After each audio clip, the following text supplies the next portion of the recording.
The key to developing a well-organized speech is to create a clear preview of main points, strong transitions, and a solid review. If all three of these elements are easy to pick out, put in the right place, and working together, then your speech will have strong overall organization and will be easy to follow. In this video, we provide examples to illustrate the importance of these three speech elements and how they work together. Let's use this overly generic speech outline to define the three key elements and identify where in the speech they should be located.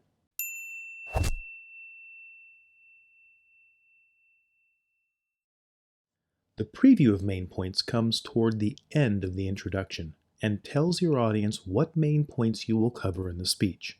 Think of the preview as a mental roadmap of the speech, telling the audience what to expect. Transitions help you move smoothly between sections of the speech. You will typically have a transition to distinguish the introduction from the body and between each of your main points. The review comes in the conclusion of the speech. It provides one final summary of the main points that were covered in the speech. So let's take a look at some examples that illustrate how the preview, transitions, and review work together to create strong overall organization of the speech.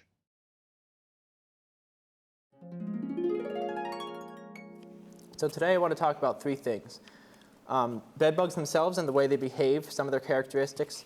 Then I'll move on to talking about some of the effects they can have on the health of humans. And finally, different ways you can eradicate them. So in the report I mentioned earlier by Michael Potter, he lays out some of their characteristics. So now I've talked about some of the characteristics of bedbugs. I'm going to move on to talking about some of the effects they can have on your health. So now I've talked about their health effects, I'm going to move on to how you can exterminate them, different methods there are.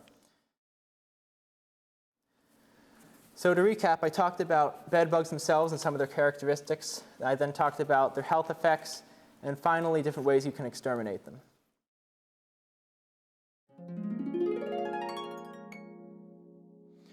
The events of World War I are generally overshadowed by the events of World War II, but the Christmas Truce is a story that is truly worth remembering. My three main points today will discuss the background events leading up to the truce itself, and the aftermath and significance of the event. To begin, let me give you some background information on the First World War and the events leading up to the truce. So now that I've given you some background information on the war, let's talk about the truce itself. So now that I've told you about the events leading up to the truce and about the truce itself, I want to talk to you about the aftermath and significance of the event.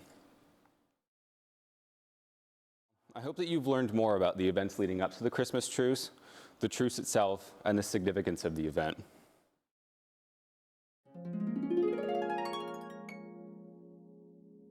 So through this, I realized that there's many differences between Western culture and Thai culture concerning aspects of religion, the monarchy, mannerisms, and the body. So the first aspect of do's and don'ts that I want to talk to you about today are the do's and don'ts concerning religion. So now that we understand the religious aspects, we can talk about another highly respected aspect of Thai culture, which are the do's and don'ts of the monarchy. Now we can discuss the do's and don'ts concerning daily mannerisms.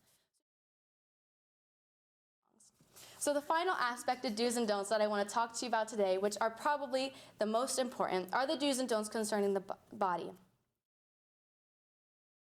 So with all the information I've given you, you now know some of the most common do's and don'ts of Thai culture concerning religion, monarchy, mannerisms, and the body. Hopefully, these examples help illustrate how a clear preview, transitions, and review work together to build solid organization that will make your speech clear and easy to follow.